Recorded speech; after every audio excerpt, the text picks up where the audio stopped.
Hello दोस्तों, आशा करता हूँ आप सब कुशल मंगल होंगे।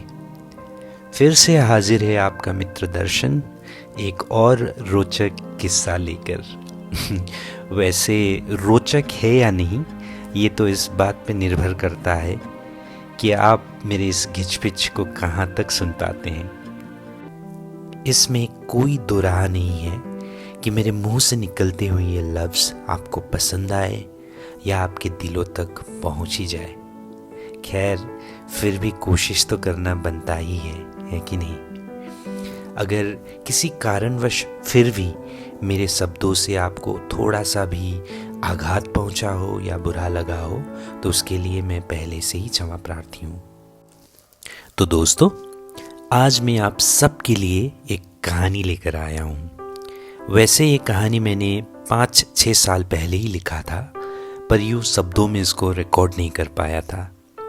हम वैसे भी उस दौर में नहीं हैं जहाँ कहानी सुनते हों या पढ़ते हों, और टेक्नोलॉजी के इस बदलते वक्त में इतना फुर्सत होता ही किसके पास है।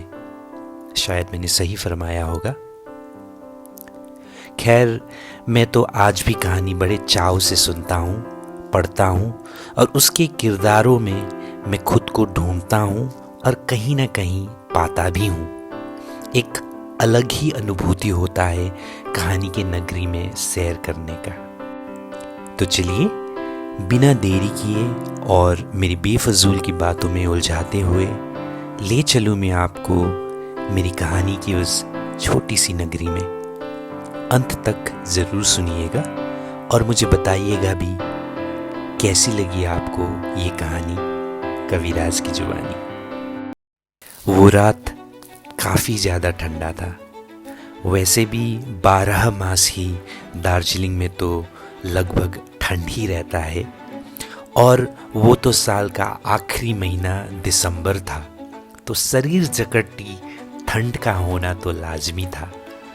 सर्दी के छुट्टियों के चलते मैं भी हर वक्त दोस्तों के संग खेलने में काफ़ी व्यस्त रहता और समय का कुछ अता पता ही नहीं रहता मुझे आज भी वो रात अच्छे से याद है, और उसके बारे में सोचते ही मेरे मन में डर और हंसी का एक अनोखा मिला जुला तरंग आज भी उठता है। मैं शायद 10 साल का था तब, और रविवार का दिन होने की वजह से दोपहर को सब घर वाले साथ मिलकर टीवी देखने लगे। नया नया केबल लगा था तो विकल्पों के भरमार पड़े थे सामने। शायद जी सिनेमा में कोई भूतिया चलचित्र दिखाया जा रहा था। बस क्या था, एक भूखे को जैसे खाना मिल गया हो, ठीक वैसे ही दीदी भी चिल्ला पड़ी और तंबू गाड़ के बैठ गई सोफे पे।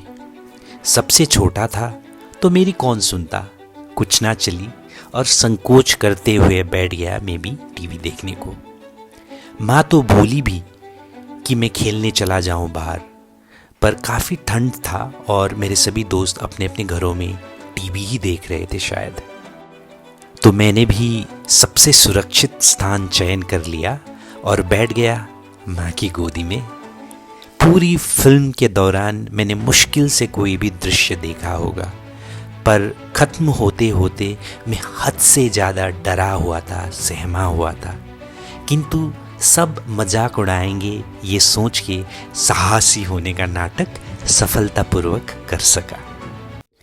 शाम ढलने लगी और साथ में मेरी धड़कनें भी बढ़ने लगी। रात का भोजन करने के पश्चात दंत मंजन करके सब अपने अपने कमरे में चले गए, और मैं भी माँ बाबा और दीदी को शुभ रात्रि कहकर चला आया अपने कमरे में। मैं काफ़ी भयभीत था और मन ही मन उसी चलचित्र के बारे में सोच रहा था।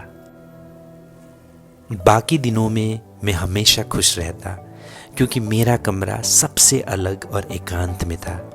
मेरे कमरे और माँ बाबा के कमरे के बीच एक लंबा सा हॉल था, और दीदी मुझसे काफ़ी नाराज़ थी क्योंकि उन्हें मेरा वाला कमरा चाहिए था, पर रहना पड़ा था उन्हें ठीक माँ बाबा के बगल वाले कमरे में।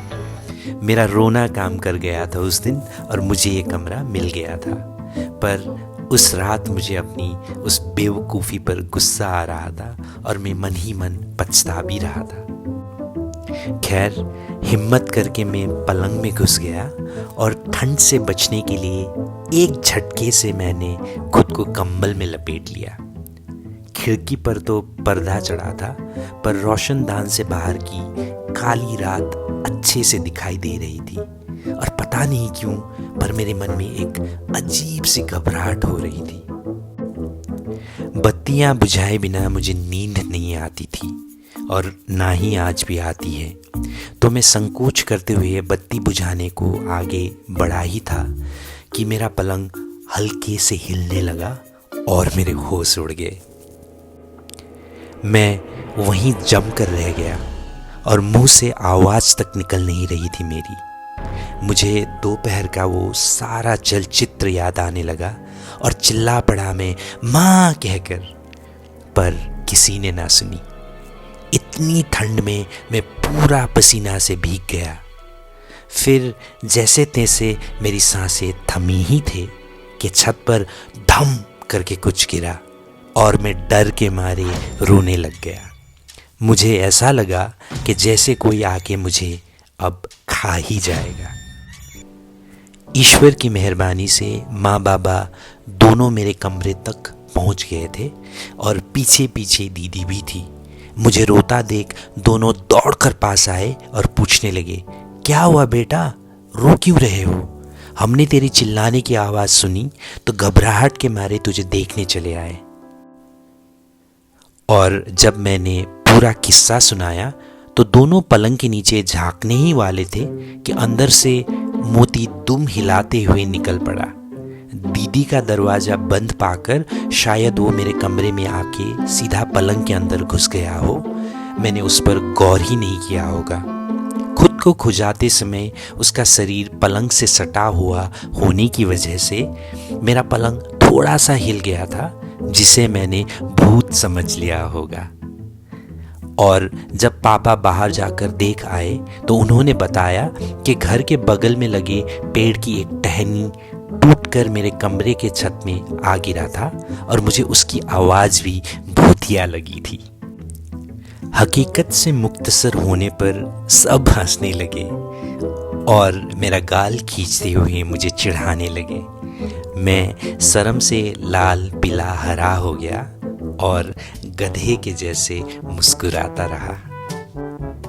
फिर दीदी और बाबा सोने चले गए और माँ मुझे कंबल से ढककर मेरे माथे को चूमते हुए कहने लगी, बेटा भूत भूत कुछ नहीं होता, सब तेरे मन में है। डरना ही है तो इंसानों से डर के रहो।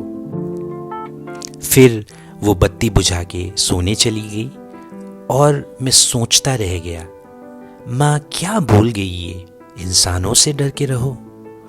मोती इस बार मेरे साथ मेरी आंखों के सामने ही रह गया, मानो मुझे पहरा दे रहा हो। मेरी माँ के उन शब्दों का अर्थ इन सब वर्षों में और भी बारीकी से समझ पाया हूँ, समझ रहा हूँ। तभी ना आजकल मुझे डर तो लगता है, पर भूतों से नहीं। तो दोस्तों, ये थी कहानी सर्दी की वो रात। मुझे उम्मीद है आपको ये पसंद आया होगा। अपने सुझाव और परामर्श मेरे लिए कमेंट सेक्शन में ज़रूर छोड़ते जाइएगा और फिर से मिलेंगे अगली बार एक नई कहानी के साथ, एक नई कविता के साथ। तब तक अपना ख्याल रखिएगा और अपने दोस्त दर्शन उर्फ कविराज को इजाज़त दीजिए। जय गोरखा, जय हिंद।